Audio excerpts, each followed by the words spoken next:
سلام سامعین عزیز، تفصیل خبرهای این ساعته تاجیکستان و جهان را در برنامه اطلاعات خبرهای روز مستقیما میشنوید. امروز 29 ایول 2020 سال.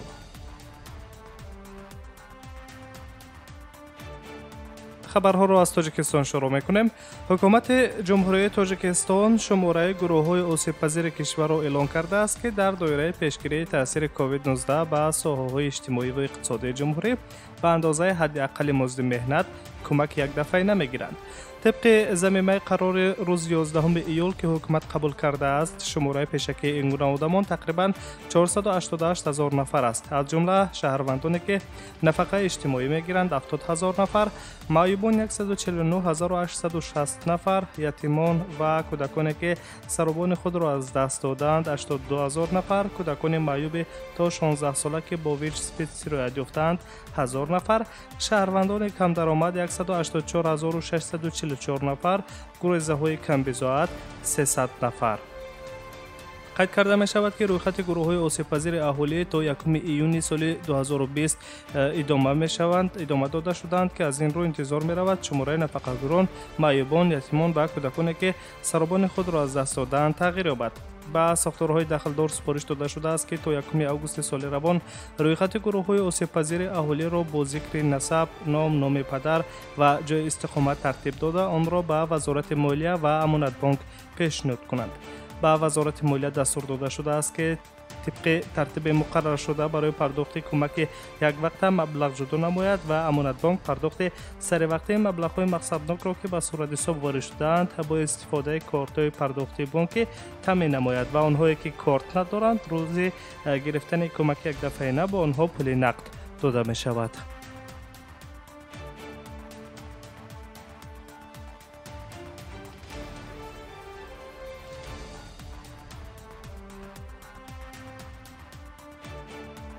ادامه خبرها.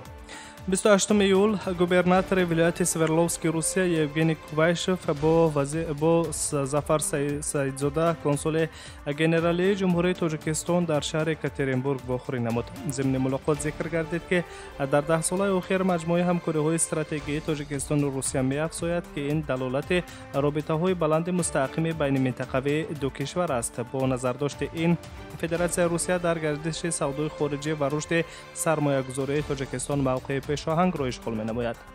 رابطه‌های مستقیم تجارتی و اقتصادی ولایت سورلوفسک روسیه از جهت صنعت پیشرفته با منطقه‌های تاجیکستان برای رشد آنها توسط تطبیق لایحه‌ها و تأسیس کارخانه‌های مشترک در ساحه‌های مختلف، تشکیل سیستم‌های معاصر لوجستیکی و افزایش واردات سبزیجات و میوه‌های تر و تازه از تاجیکستان طریق دالان سبز برای صادر کرده شده گمرکی به منطقه اورال قابل قبول است، گفت گوبرناتور ولایت سورلوفسک روسیه یوگنی کووایشف.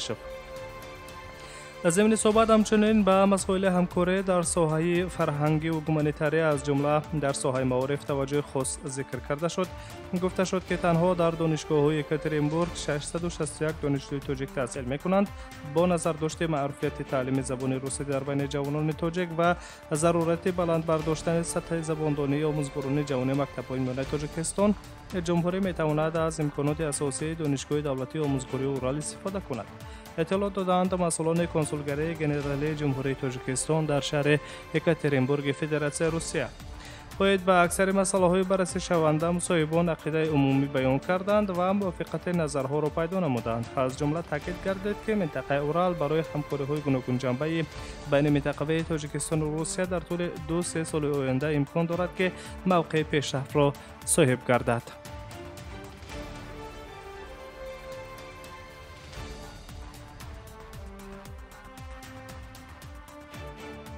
تفصیل خبرهای این ساعت تاجیکستان و جهان را مستقیما میشنوید.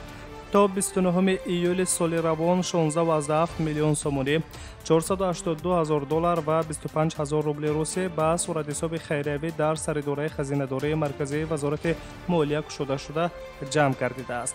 در مجموع این 25 میلیون سومونی و تقریبا 12.5 میلیون دلار است، گفت وزیر مالیه کشور فیض‌الدین قهارزاده در نشست مطبوعاتی.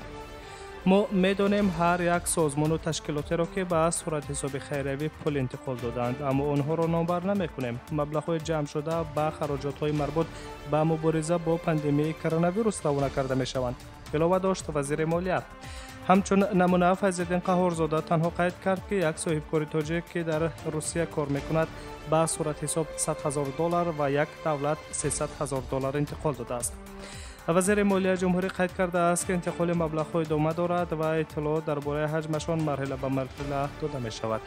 از خودکنی کمک‌های وارداتی از جانب اگنتی نظارت دولتی مالیوی و مبارزه با کروپسیون جمهوری تاجیکستان تفتیش کرده می‌شود.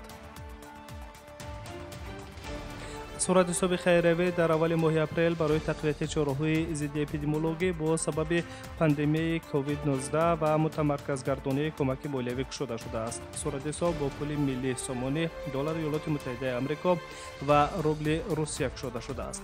اولین شخصی که بین صورت حساب خیریه مبلغ انتقال داد پرزیدنت جمهوری تاجیکستان امام علی رحمان بود که با این عمل غمخوارانه خود دل صدها نفر دیگر را تسخیر نمود.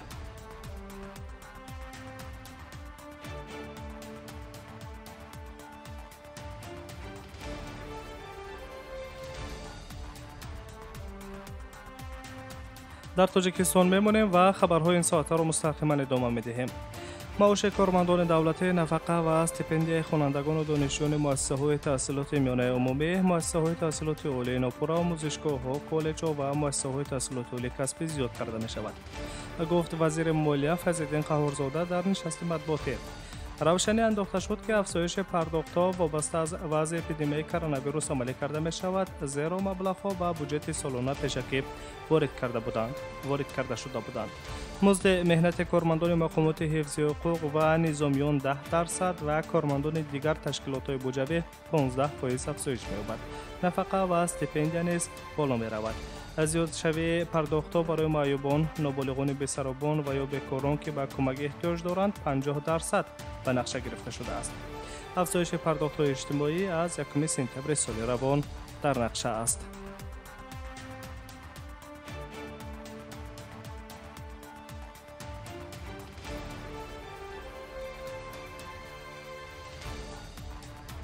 تفصیل خبرهای این ساعت را مستقیما میشنوید. بعد حادثه سوختار در بازار مرکزی ناحیه شهر توز ولایت ختلان، دیرکتور آن نسیم کریموف در نسبت دیرکتور آن نسیم کریموف پرونده جنایتی آغاز کرده شد. در نتیجه سنجش معین کرده شد که سوختار در بازار شهر توز بنابر رعایت نکردن استانداردهای خطری سوختار رخ داده است و تاش بنابر کوتاهی در خط علاوگی برق برای روشنایی در بازار و یخدانها به وقوع آمده است. گفت صدرالدین خان سلطانزاده، سردار خدمات آتش‌نشانی وزارت کارهای داخلی جمهوری تاجیکستان در ولایت ختلان. و گفته وی از روی حادثه مذکور در اساس طلبات ماده 192 قسم 2 کدکس جنایتی جمهوری تاجیکستان ویرانکنی و رعایت نکردن طلبات به خطر سوختار در نسبت دیرکتور بازار نسیم کریموف و برقچی بازار پرونده جنایتی آغاز کرده شده است. آتش سوزی در بازار مرکزی ناحیه شهر توز ولایت ختلان روز 24 می سال جاری رخ داده بود. در نتیجه سوختار قریب 90% بازار به کمی آتش رفته است که خسارات عمومی آن را مسئولین بیش از 4 میلیون سومانی میگویند. مقامات تاجیک مطلوبات باشد برقرارسازی بازار و نقطه‌های تجارتی را برداشت گرفته است.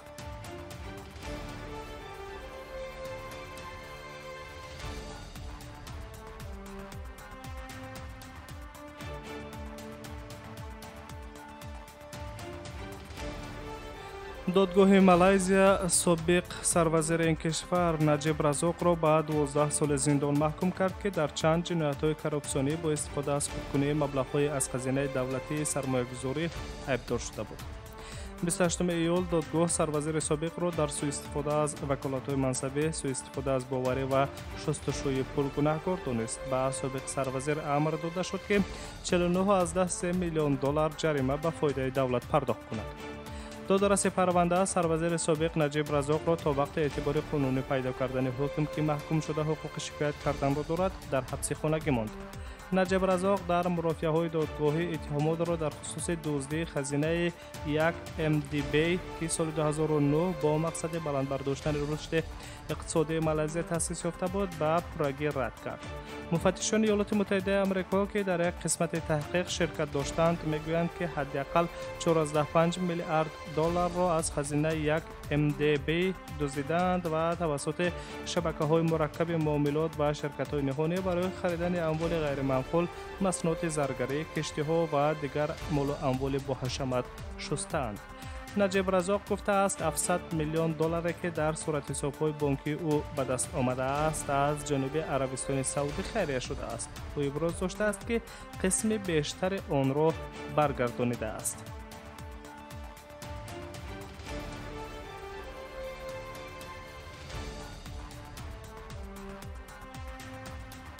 تفصیل خبرهای این ساعت تاجیکستان و جهان را شما مستقیما شنیدید. در خبرهای بعدی در ساعت‌های بعدی با خبرهای تازه سلامت باشید.